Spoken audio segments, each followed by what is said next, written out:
Yeah. Okay, beautiful. So we're gonna go ahead and start rocking and rolling here. Um, Hello everyone. Have you so far survived the ice apocalypse? Mostly. Um, so I'm going to start by introducing our esteemed guest for the evening, Constance Alexander. So I'm going to tell you a little bit about her, and we're going to hear some of her work, and then we will have questions and then open mic. So I'm excited. Constance Alexander is an award-winning civic journalist, poet, playwright, independent producer, and consultant, is the author of 6 books and a recipient of the Governor's Award in the Arts for her work in media. She was one of the founders of the West Kentucky Playwrights Festival, and she wrote and produced the oral history series Connecting People in Place with WKMS FM. Author of several spoken operas, she is currently writing a libretto and collaborating with composer Paul Salerni on an opera entitled Unto Others. She serves on the board of 2 hyperlocal online news sites and also plays an advisory role to the boards of Foundation for Healthy Kentucky and Institute for Rural Journalism and Community Issues. Everybody, let's give an electronic welcoming round of applause for Constance. Thank you. Take it away, Constance. It is your stage. Okay. Well, I've arranged the reading basically kind of like the 7 ages of people, and mostly women, I guess, in my case.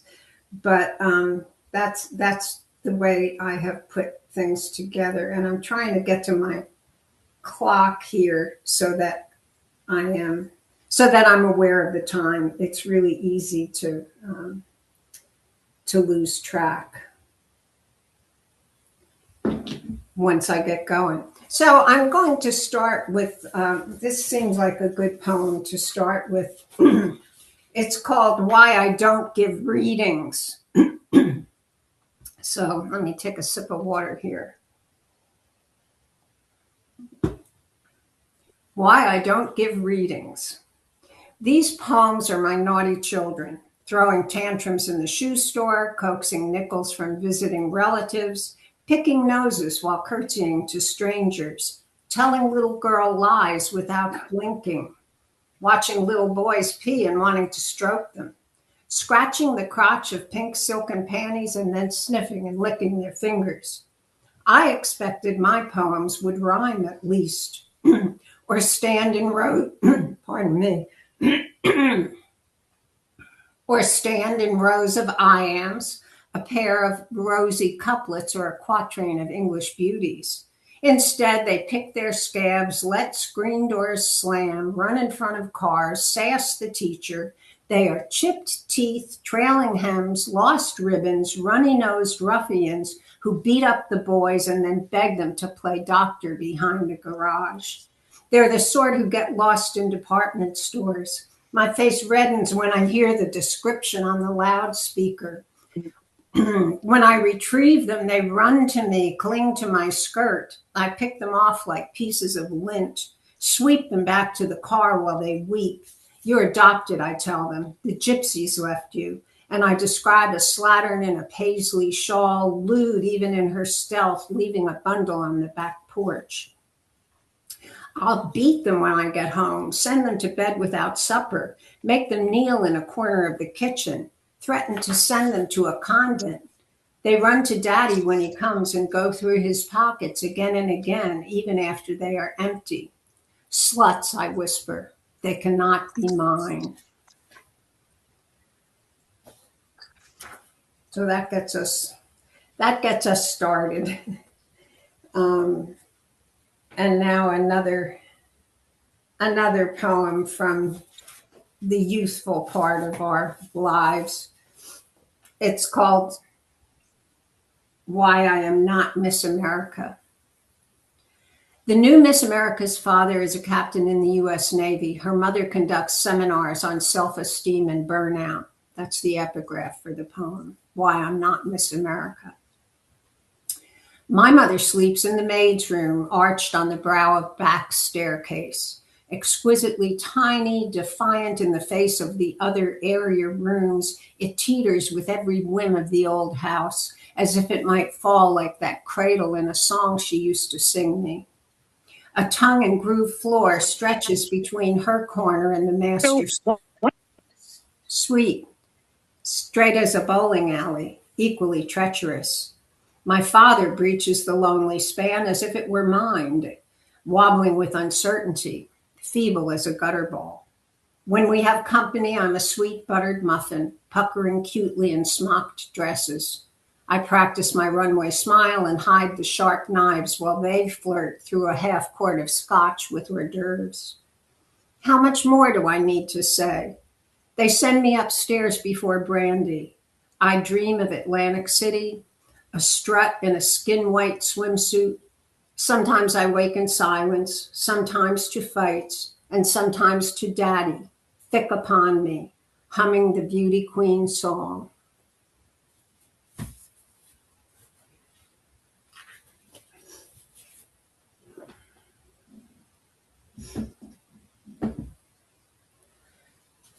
Okay, let's see.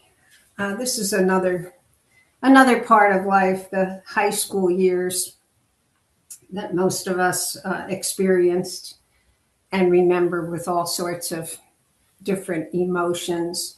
This is called In My School.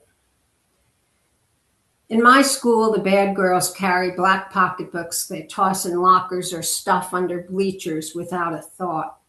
Carelessly unsnapped like plastic labia, they reveal dangerous secrets. Tampons, cigarettes, sparkling silver eyeliner. I, on the other hand, am a cheerleader, professional virgin with charm bracelet, penny loafers, softly curled page boy.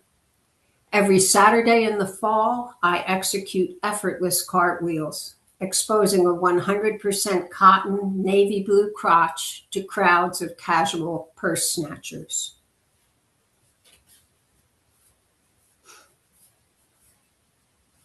That's one of my favorite poems, I have to say. It always makes me laugh. I actually quit piano lessons to be a cheerleader in high school, which was a sad state of affairs, but we didn't always make good choices in those years.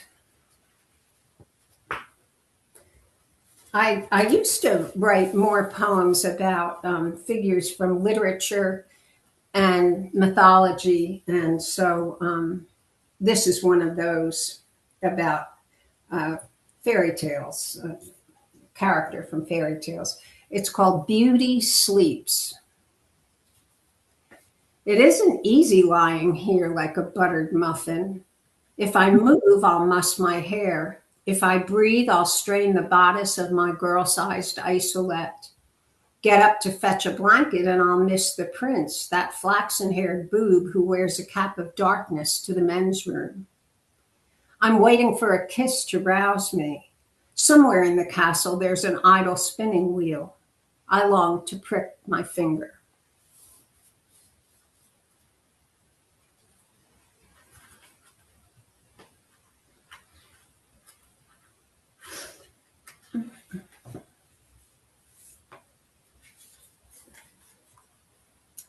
This is a poem about another phase of life after teenage years up to your maturity. And this poem is not a new one. It's one that I wrote some years ago, but I'm reading it to you because I'm very proud of it. It was published in the American Journal of Nursing, which I am one of their poetry readers for the AJN. And when they published this poem, people actually canceled their subscription to the magazine. and, and it was really interesting that the reaction to this poem, which is called Mammogram Blues. Part 1. Those breasts could kill, cutie. They'll gut you, girly girl. Come into my office and do the mermaid strip. Assume the Madonna position. First, there's a test. The nurse produces a rubber torso with lesioned breasts from the attaché case on the counter. It could be you, honey lamb. See if you can find the bumps in the booby cushion. Press hard, harder. Remember the fairy tale? A princess could find those poison peas. A real princess. Even a boob could figure this. The Rubbermaid is terminal. So bad they didn't even operate. They just stuff her back in the book bag. She's only tits toots, but she has the nipples of a nymph. Part 2. Next, we Xerox your knockers. Set those babies down right there on the sweet metal shelf. Where else? Colder than a witch's you know what. This vise won't hurt. We'll smash your bingo bongos, snap a snazzy shot that'll put your passport to shame. A little radiation won't kill you, but I'll just step outside. I actually have had that experience where you're given a test, and which was awful because I didn't find them all. But other people have never heard of that, and it only happened to me once, so I don't know. Maybe I dreamed it.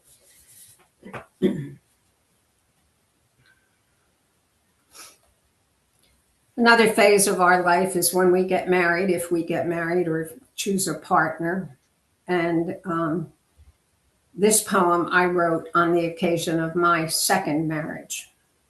And it's called Why Marry at All? His friends would rather he take up with 18-year-old gymnasts hatched from spring-form pans, smooth and blonde as cheesecakes. Hers counsel on strategic planning, having it all. They lend her books, Women Who Love Too Much, The Man Who Mistook His Wife for a Hat. She makes deals and writes poems, appears to be a woman whose divorce has restored her virginity. He is an artist, a father who tends roses and children with the same loving touch. He is an old soul. She is a new woman. So why marry at all? There's no pressure from his kids. They've seen enough HBO to know that weddings are out and meaningful relationships in. Even her mother's mellowed, would approve of a paramour as long as he can conjugate irregular verbs. This is neither convenient nor au courant. Flatly, it's non-cosmo. Yet we have decided to marry, to seek license from the state, to brave bloodletting and bureaucracy, to say it's not enough to couple to be a couple. Some things feel right after all, without being logical. We're not talking algebra here. So today we stand before family and friends to confess a longing for a life together, to begin the voyage to common ground, to admit we're boarding this ship with grief among our maps. We pledge patience, strength, and enduring love to one another. We hope for joy, laughter, and wisdom, and on the darkest nights, a pale wafer of new moon to guide us.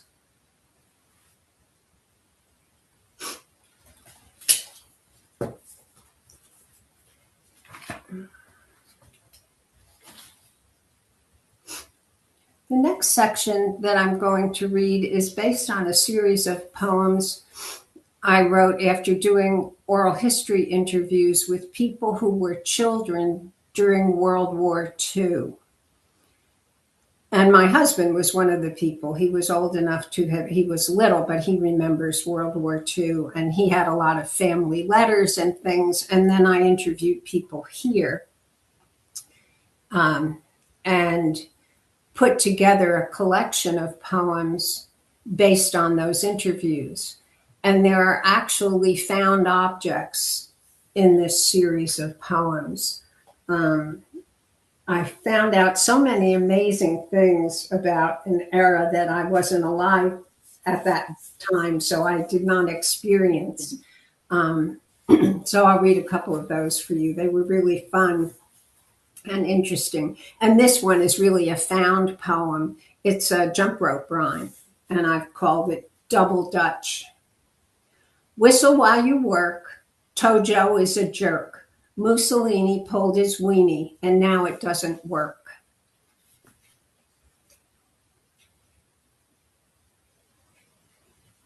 There's a recipe in that collection as well. A man from Murray who had joined the army just as the war was ending. He was barely 18 years old, and his family kept all of his letters home, and he gave them to me. So I used them as inspiration for some of these poems, and so many of the things that I collected in this project were so eloquent and moving and funny. Just all emotions. So this is the poem called Shipping Out. Dear folks, how's everything at home? I'm fine and hope you are the same. It's my last day in the old US of A, and what a place to spend it. New York City. It's been just like a movie all day. Everything's so American. Took a walk this morning and could hear jazz on someone's radio. Rode a train and saw a tractor that said Made in Toledo on the side. A billboard said try Kaladowski's Steakhouse, and even that sounded American. It got foggy toward dusk. When we pulled out of New York Harbor, you couldn't even see the Statue of Liberty. Some fellows stood on the bridge singing harbor lights.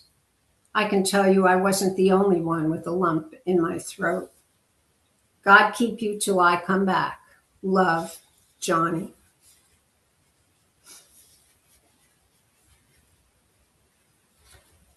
And here's another one of that series of letters.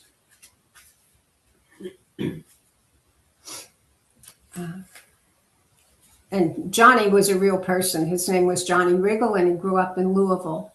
My husband was born in Junction City, which is in Boyle County, and he grew up in various places around there and in Louisville as well, and then moved up to Dayton, Ohio. But Johnny was his cousin, and he had letters that his mother kept from Johnny. So this is V-mail. The first time we got V-mail, she wouldn't open it. It was black bordered, gray, like the ceiling in a summer hotel.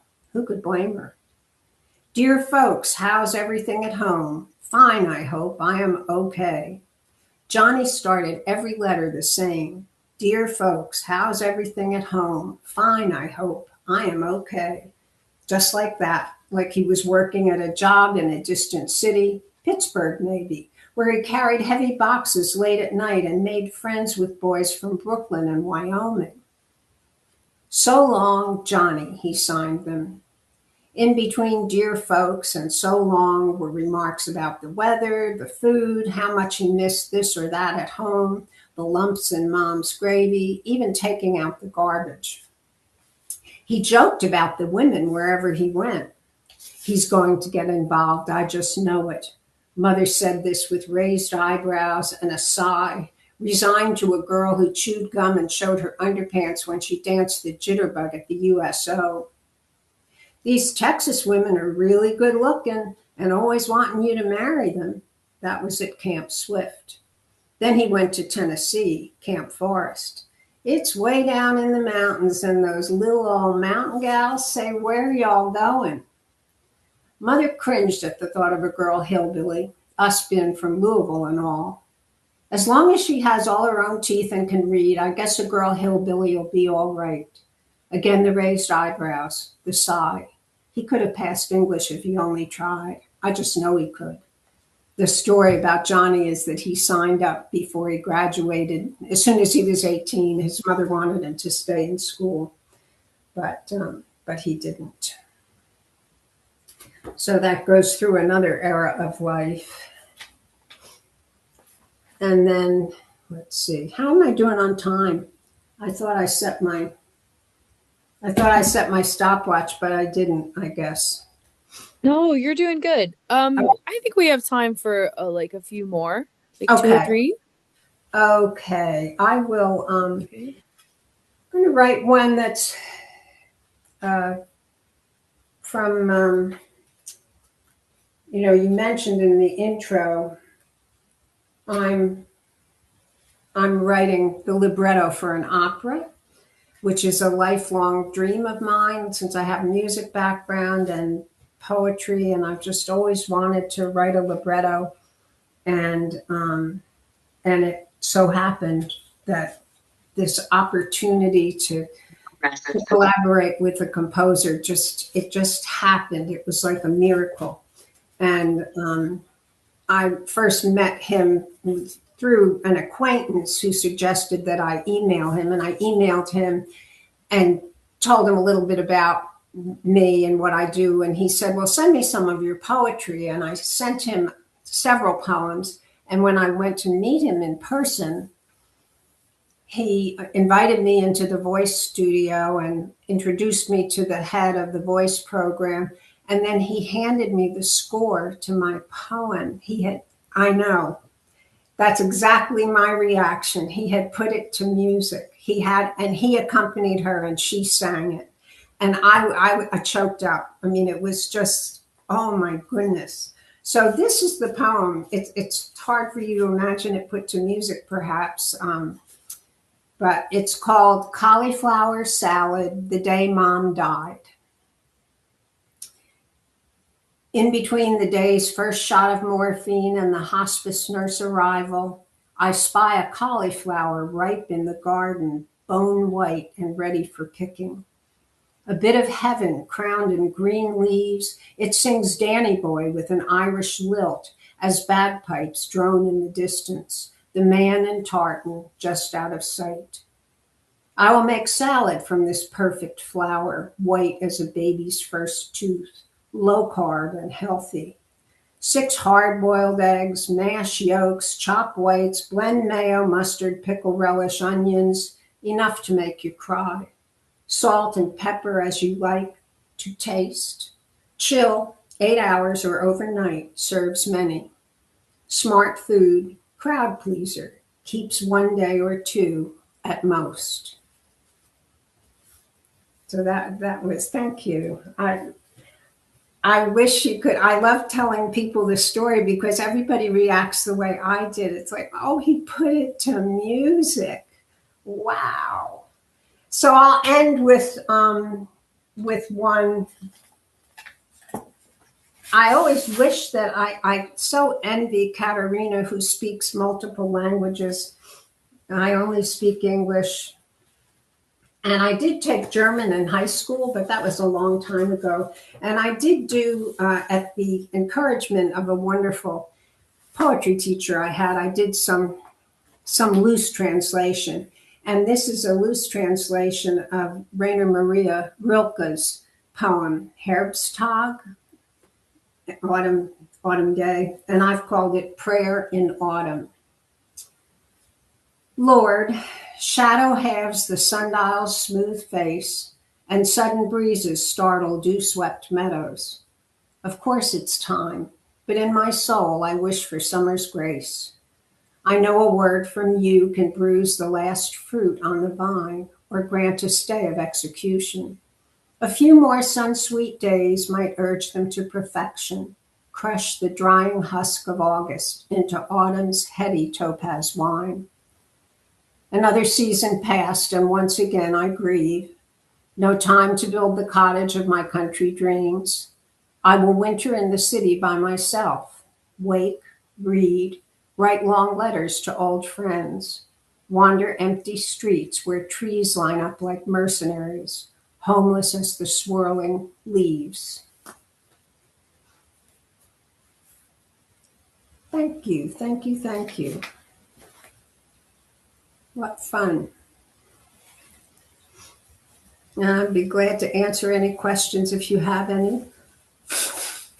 Yes, so for the audience, if you have any questions for Constance, drop it in the chat for me.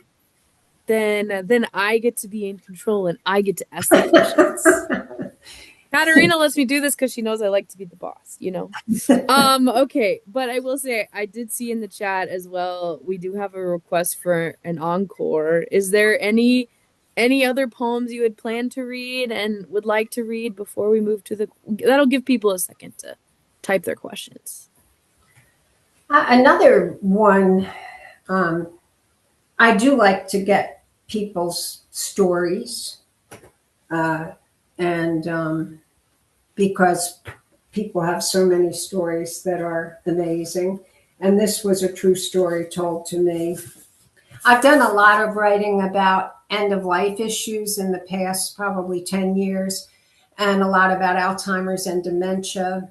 And so that those interests ended up inspiring this poem, which is called The Last Thanksgiving.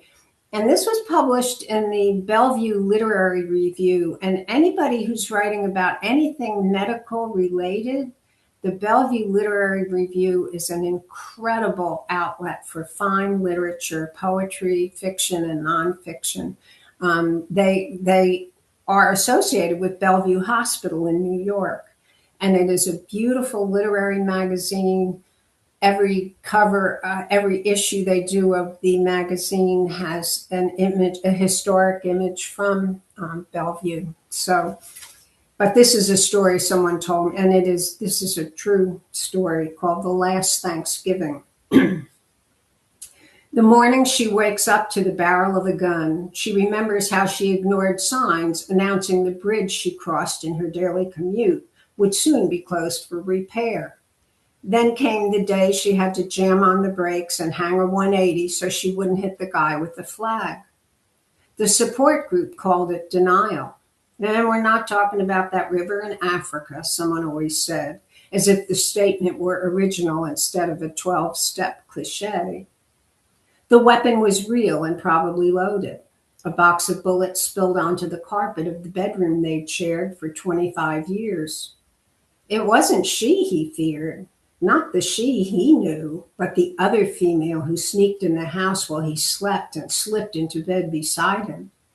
You're the one who's been stealing from me, he said. The lint in my pockets, the Swiss Army knife, my passport and driver's license, all gone. He ticked them off, tented his fleshy fingertips, and flexed, a spider doing push-ups on a mirror. She escaped by begging to use the toilet, sneaked out to the neighbors, and called 911. The cops showed up, SWAT teamed and stun gunned. Had she not intervened, he would have been zapped, and then who knows what might have happened. As it was, he was cuffed, shoved into the car, and taken to jail where he had to stay until she found a dementia unit with a bed. 2 hours each way just to say hello to a man who didn't know her anymore. What a relief when he faded enough for a transfer to a place closer to home. Now bedridden, he could die in peace and leave her alone with her memories. Last Thanksgiving had been the worst. He begged their son home from college to help him fake a hunting accident and wept while he carved the turkey because the boy refused. What a strong one to end on. Yeah, Oh, I I love that. probably should have ended with something a little more cheer. I do No, write cheerful things, but people sometimes worry about me because I write so much about death and dying. I don't know. I think that as poets, we often have fascination with the morbid, and I think that society needs us. They don't like it, but I think Right. they need us. They need somebody to be obsessed with grief and death because most people don't want to look at it. They don't want to think about Yeah. it. So it's your think of it as your civic duty, to be obsessed with death and dying. Okay, so we have a few questions to start off Okay. here. Katarina would like to know, or she says, tell us about the evolution of your poetic voice. Um, hmm. Well, the first poem I remember writing was in fourth grade, and it was in rhyme. And that was when I won a poetry contest. And that experience when I went to Catholic school and when the nun told us, though, there's this statewide contest, and if you want to enter, you can. And I just thought, oh, that is so cool. What a great idea. And the first two lines of the poem came to me. and they were nice and rhymey, which I liked when I was a kid. And yeah, it was Dear Jesus, in your tabernacle home, do you ever feel alone? Which is a Oh, pretty nice near rhyme, I think, for 10 years old or 9 or however old I was. But I worked and worked on it. And then when I finished, I reread it, and it was like someone else had written it. I mean, I think we all know that occasional feeling of, wow, something, I finally let go enough to let it rip. So that's the early part of my writing. And then I was always the one who was asked to write humorous skits in in high school, which I did. Got in trouble a few times. I think that I probably am pretty. I can be out there sometimes, so I did get in trouble a few times in high school. Uh, and that was just kind of rhymey or satirical stuff. But I was an English major and a music minor in college, and I had to take a poetry class, and I started writing more poetry, and kept writing throughout my life, but not as much, not as much as I sorry, not as much as I liked to do. I kind of let my career take over. And then as I got into my 30s, I started writing more. And so, I mean, I think the subject matter, I've written about women and being a woman almost all the time, and had a lot of things published by feminist publications in the 70s and 80s. And then when I got married again and moved to Kentucky, I decided I was really going to concentrate more on the creative part of my life. I So, love that. and I think to answer the other part of the question, that a lot of my work follows the things that I have been confronted with in life, and the death and dying. And my husband had dementia and died 3 years ago. So it was kind of ironic. I had done all of this writing about that, but then we had to deal with it. And of course, it's very different. As I think back on it, it was easier to write about. Nobody can really tell you what it's like to deal with the complexity of someone that close to you kind of fading out. But there's a lot to be learned from it as well. And I think that's why people are drawn to poetry often. Yeah. Sort of sharing, spreading around the things that we've learned and the things that we've been through. Other people can carry it for us and they feel less alone and all that stuff. Well, and actually, you started to talk about this. So, Kathy said that she enjoys how you weave humor throughout your poems. Is that something you do consciously? And do you feel pressured to write more serious than humorous? No, I don't, I'm pretty much self-propelled. Um, Self-propelled. and in the past few years, I've been doing a lot of working with people to get them to write. I mean, I've always done teaching here and there. I like to teach one class. I don't want to be on a faculty. I don't want to go to meetings. I don't want someone to tell me what to do. But I do enjoy teaching. But I've stopped doing that because it takes so much time. But in fact, I'm going to be doing a series of poetry workshops here in the region for America 250. We're celebrating the 250th year of the Declaration of Independence, which everyone should read again because it has such a contemporary feeling to it as you read it. So I'll be working with different groups. Our first workshop is on Washington's birthday, and it'll be on campus at Murray State. And I'll be working with people to write their own declarations of independence from whatever it is they want to declare independence from. So I do enjoy sometimes I feel like a midwife. I feel like people have a lot to say, but people don't ask them what they think. And when there's kind of permission given, and some guidelines. Well, Katerina is the great workshop writer. I did a work that went to one of her workshops on writing short poems, which I still have the notes from because it was so wonderful. And I get inspired by other poets. Georgella Lyon does great workshops, and I've, you know, taken some of her ideas and embroidered upon them. So I don't know the tone of my work. I think I'm pretty cynical, I guess, um, and that I blame it on being from New Jersey because that's what everybody else blames it on. I think it's great being from New Jersey. Just don't screw with me. Oh, I love it. I love it. Any other questions for Constance before we pivot to open mic? You have one more in the chat. Oh, oh yes, thank you, Kathy. So Manny wants to know where do you find your discipline most comes from? The English studies or more than that? Discipline in the sense of like her practice of writing, Manny? Okay, I got it. I am very disciplined when I want to be, but it takes me a while to tie myself to the chair and open up the computer. But I have written a newspaper column for 30 some year, 35 years. I know how to meet a deadline. And that mentality helps me.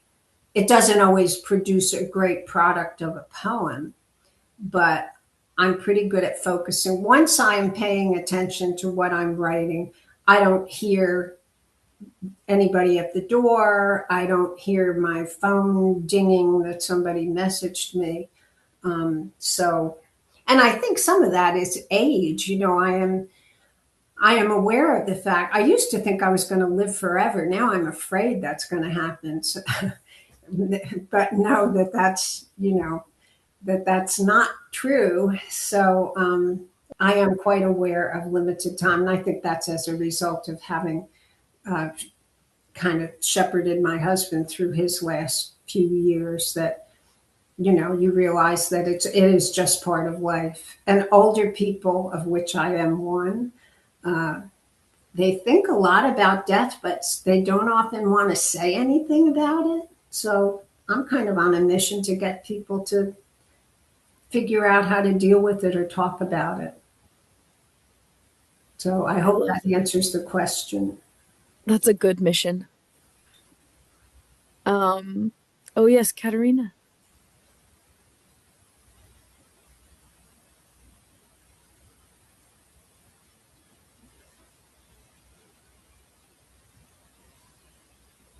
What do you want to be independent from? Um, That's a good one. Republicans and Trump. I'm sorry, but Join the club, Queen. I we are, this is a dangerous, dangerous time. And the Epstein thing may be because it's about sex and weird shit. Yeah. That may be the thing that springs some of this You're a terrible dreamer. stuff that's going on. I mean, and I've been trying to write a poem about that. I've been working on a poem about that because of the workshop that I'm doing.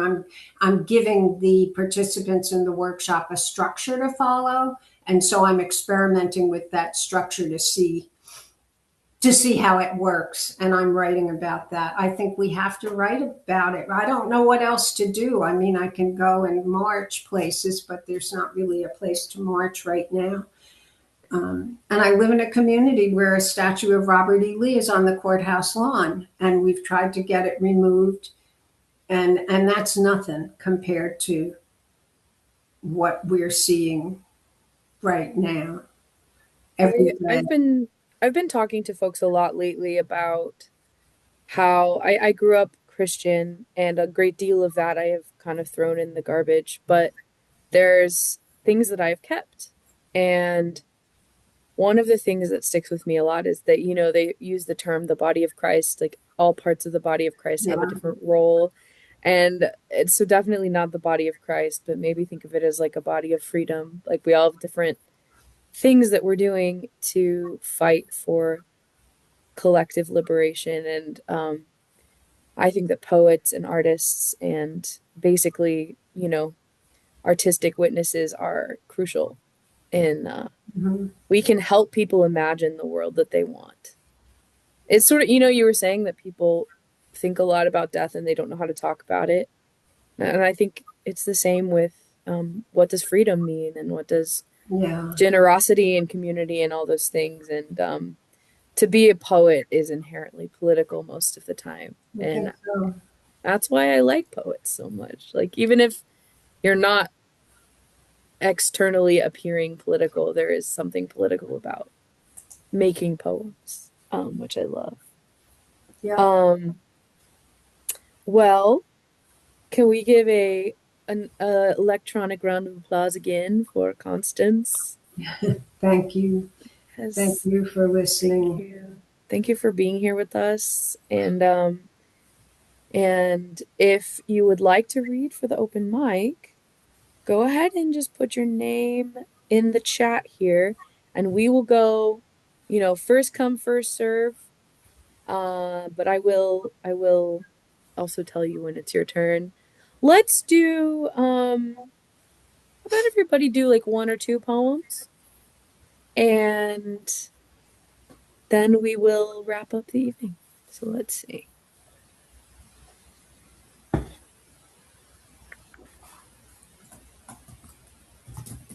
So it looks like first up we have our dear Manny.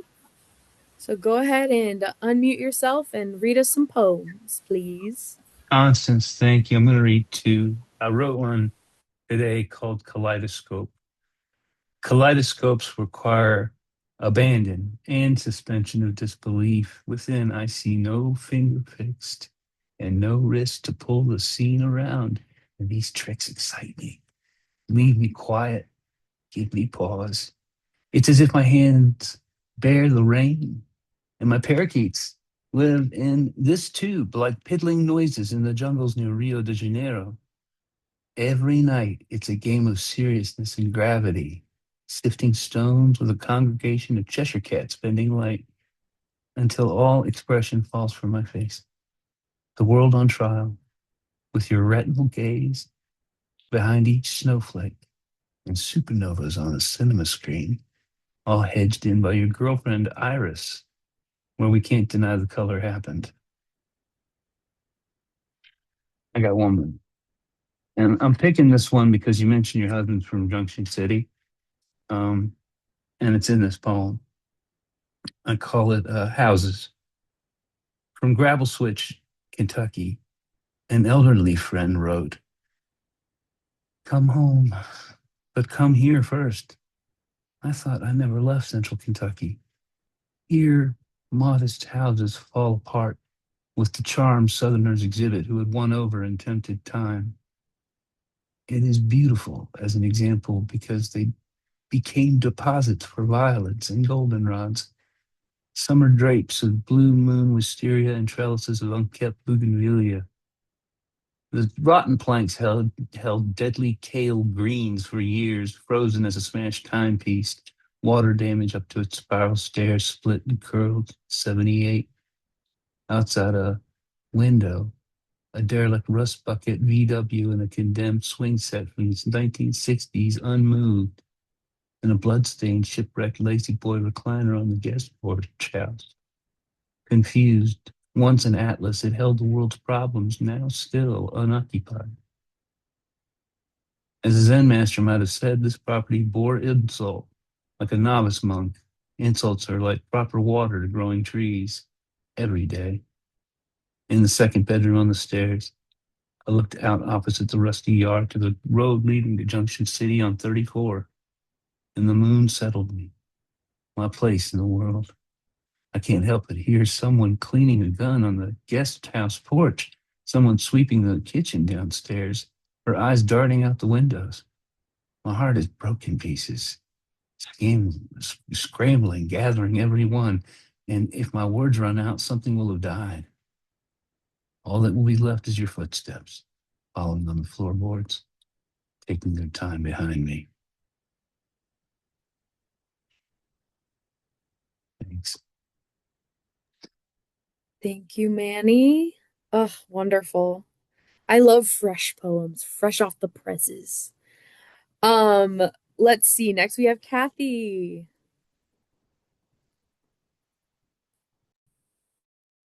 Thank you, Constance. You're great. I, I've enjoyed this reading so much. Thank you. And thank you, Suze. And thank you, Katerina. I'm going to read a poem inspired by my mother. Is anything clean in my drawers? I get up from the desk to leave. Time to go to the store. But before I walk out the door, I look down. There's dirt on my shirt. The white, painted, sea-seen shirt. The I thought was clean shirt. The I put on first thing this morning shirt. The inherited from my mother's shirt.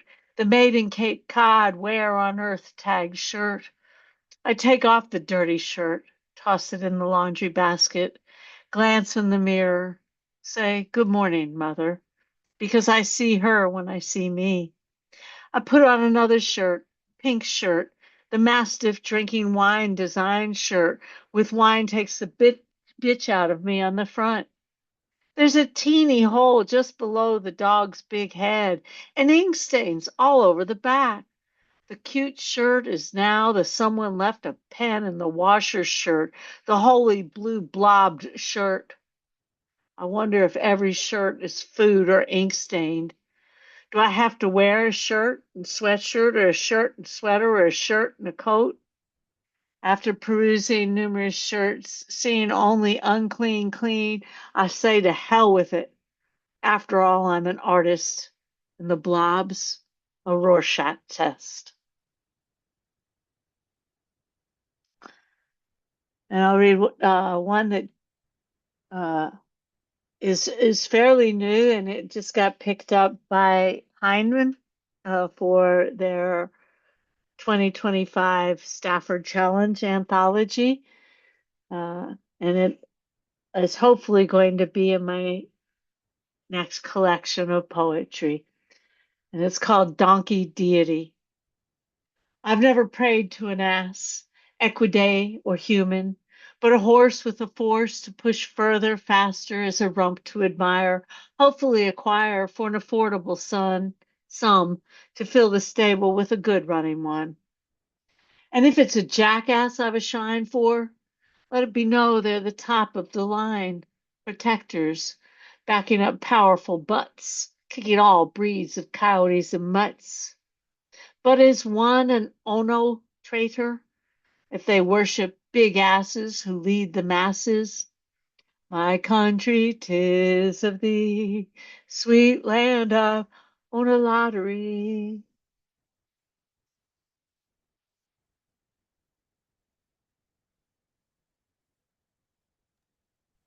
Thank you, Kathy.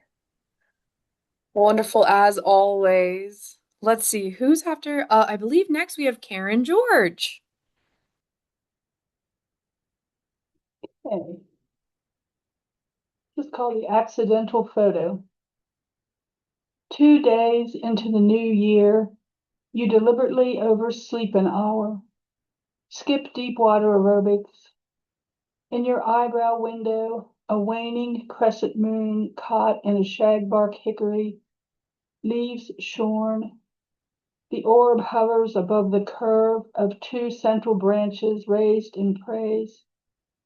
You picture two friends, one with a foot wound that won't heal, the other a blood clot in her leg, swathed in the warm stream of the moon's milky light. You rise from flannel sheets, pull on a hooded sweatshirt, long coat, loop a scarf around your neck, dive bare feet into flip-flops. From the covered patio, you take moonshots, many blurred. Your hand slips as you press the shutter button, a liquid tail across the sky, as if the moon has melted into a comet of good luck. O sweet pearl, you pray, O mother sister, bathe us in your river. Then this is a brand new one. This is about a text, an actual text I received on my phone a couple days ago. Dear, what are you doing? Asks a text from area code 334. I know no one from Arizona. Between sips of sweet, creamy autumn squash soup, I read a collection of stories by Brad Watson called There's Happiness. Eventually, I block the 334 phone number, tempted to reply something intriguing before I hit send. Throughout the day, I imagine the text whispered in the sweet voice of my first or second husband, both gone, tidings from their wondrous unknown. Thanks. Thank you so much. Next we have Linda Freudenberger.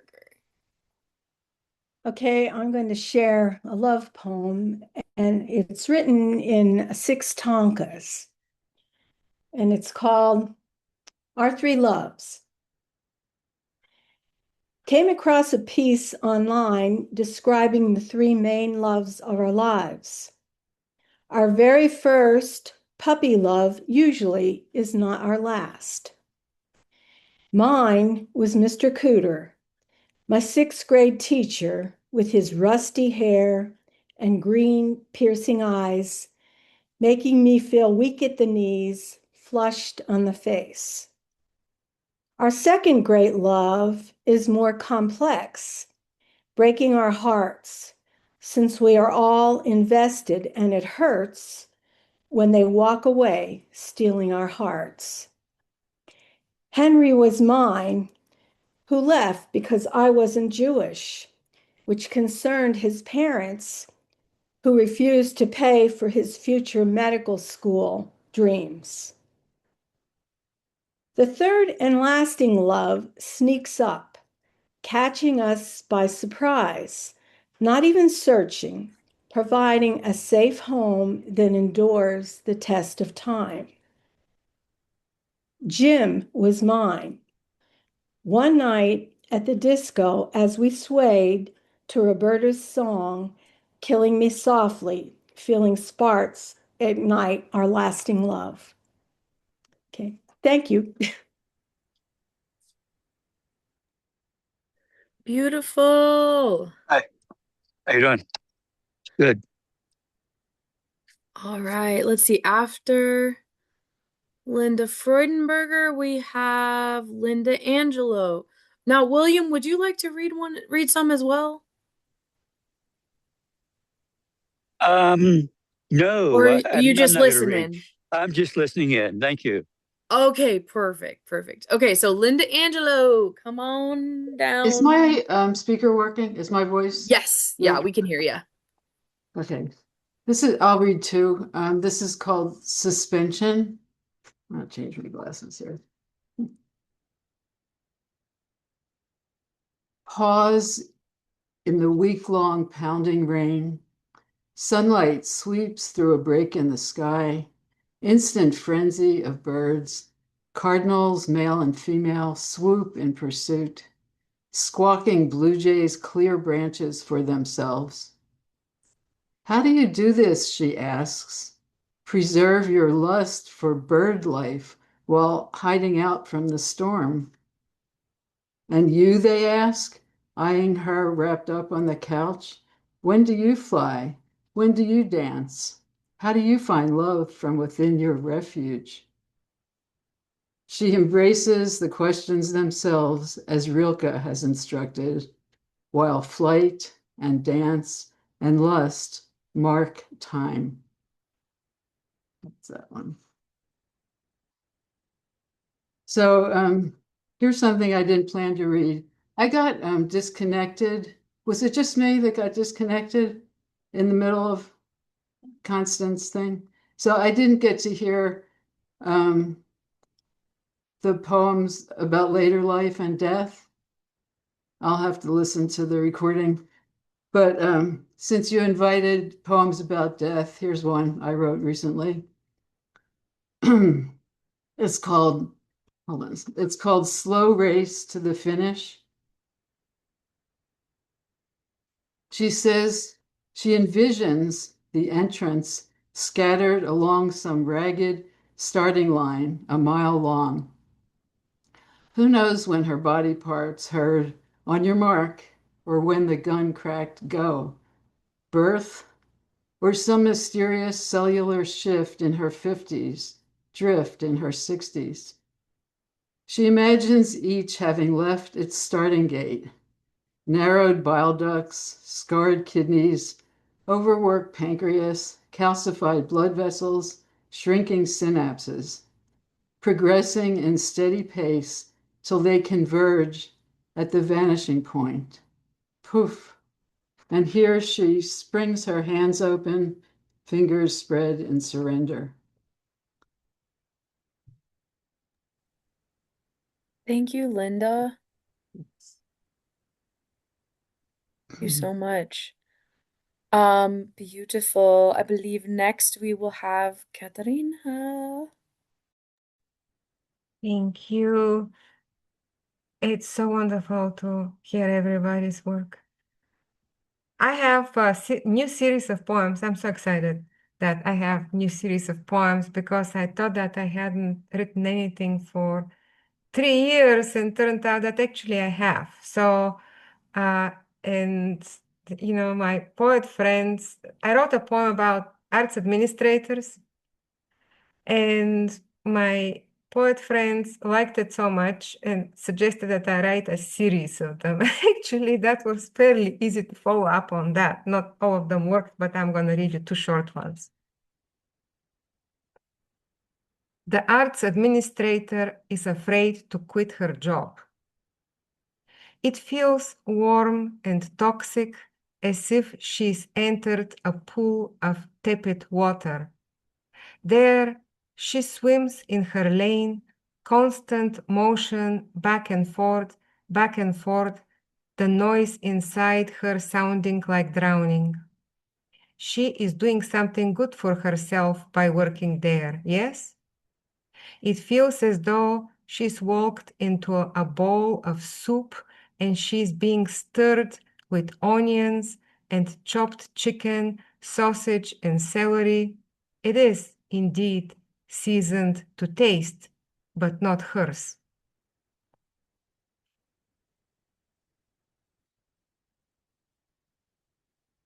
The arts administrator gets excited about another project at work and takes it on. That's the title. So I'm going to start over. The arts administrator gets excited about another project at work and takes it on. It was her idea, and it seemed juicy. Something inside her buzzed in a familiar way. Alertness, anticipation, and joy surged from somewhere, flooded her cup. She couldn't say no to that. She wanted to connect to that as if to an IV. She wanted to feast on that, so she reached for the extra work as if picking a fig from a tree.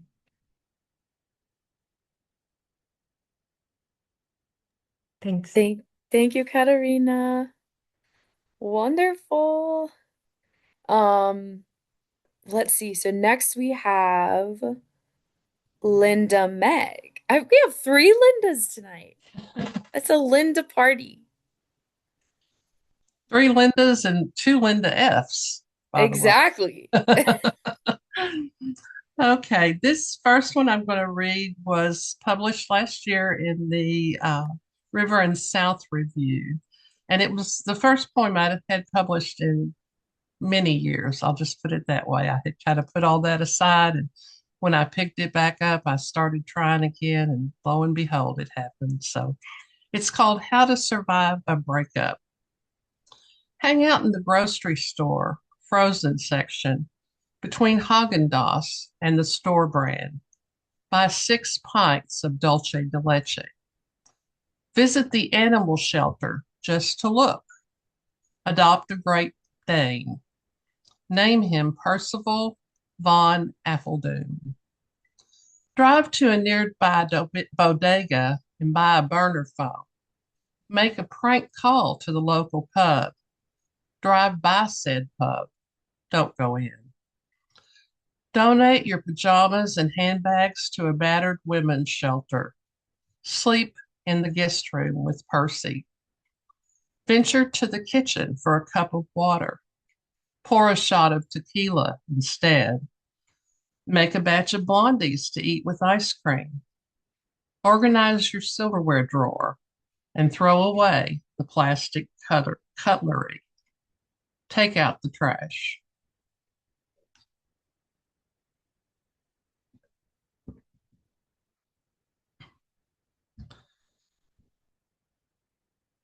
This one was accepted by the Amethyst Review last year in the summer. It's called Mother, Don't Start Weeping Now. I hang on to the experience of the strange light shining through the fog, and when the ice melts, I will find you in the vegetable garden, watching tomatoes grow. You seem to enjoy walls built by silence. You seem to think that unicorns sleep behind the moon. While I ponder on the things you didn't teach me, I come across a path to where I used to be, access a gurgling fountain spring, move through words, through time, through space, through the majesty and mystery of God. Since yesterday becomes tomorrow soon enough, and since today is nothing more than a dream, Mother, stop crying. Your time is gone, and I am listening to the language of my dreams. I know nothing of the new magnetic fog, the length of what is blue, the weight of what is yellow.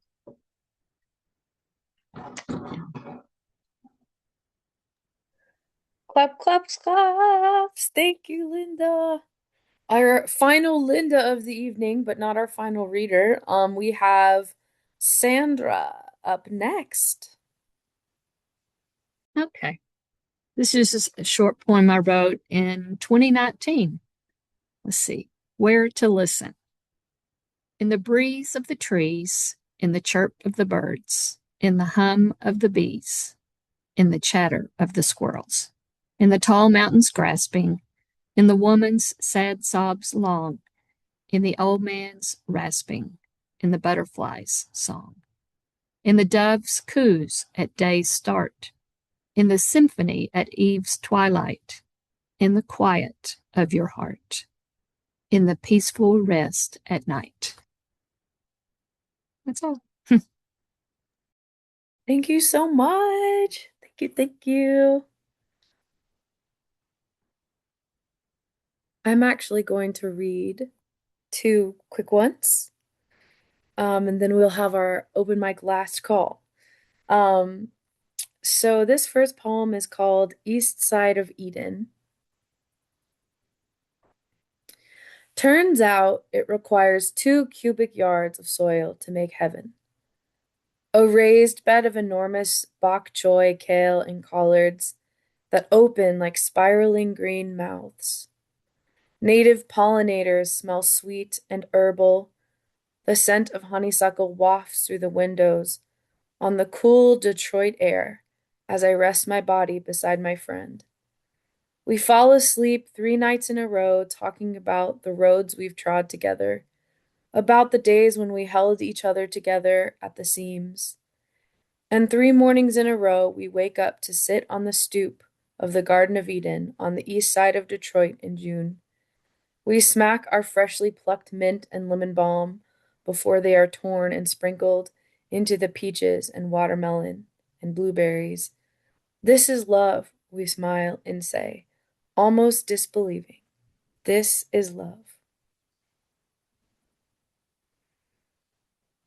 And then the other poem I'm going to read is from my Church Is series, which I'm sure some of you've heard me read. This one is called Church is the Women's Restroom. A girl about 16 brushes her long black hair while gazing at her own face. I, a woman, know she sees me looking at her, looking in the mirror, but our eyes never meet. I wait to smile until I reach the stall, not wanting how perfect she is and her worship to be disturbed by my quiet worship of her worship. Amen. Later that day, I return again to the sanctuary because blood and pain have called me. A woman about 47 tells me she likes my green hair. This time I smile before I reach the stall. I tell her she is kind. She in turn knows she is kind, and we part ways in tandem hallelujahs.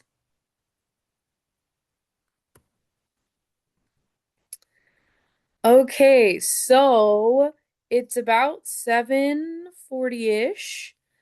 I am happy to say I bet we could do one or two more poems before wrapping up. Anybody just itching to share one more?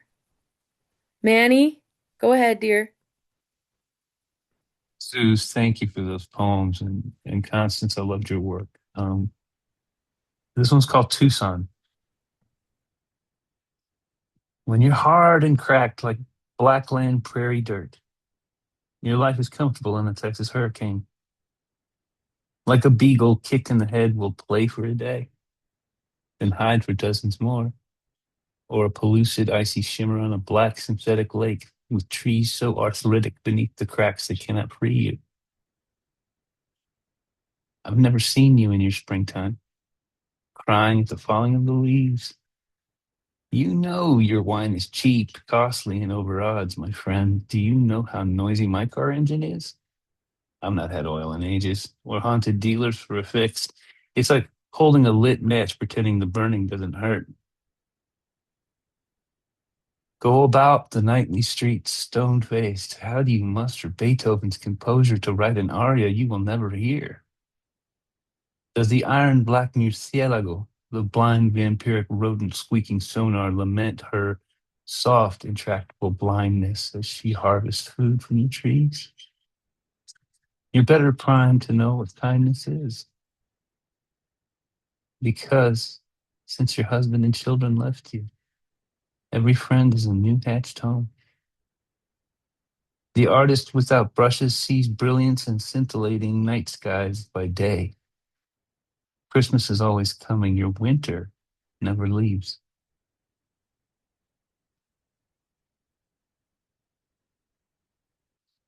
That's a true story. Thank you, Manny. Okay, to close us out for the evening, Linda, was that Linda Freudenberger? Did you have one more? Yes. Yeah. Okay, perfect. Go ahead. Yeah, it's a short one. I wrote it the other day. Last kiss.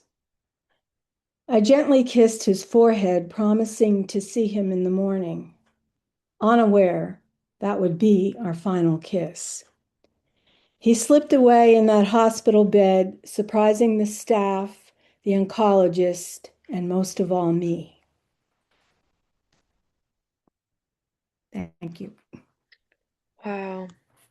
Thank you. Honestly, with our themes of death and aging and stuff, that's a poignant way to close out. Thank you for sharing.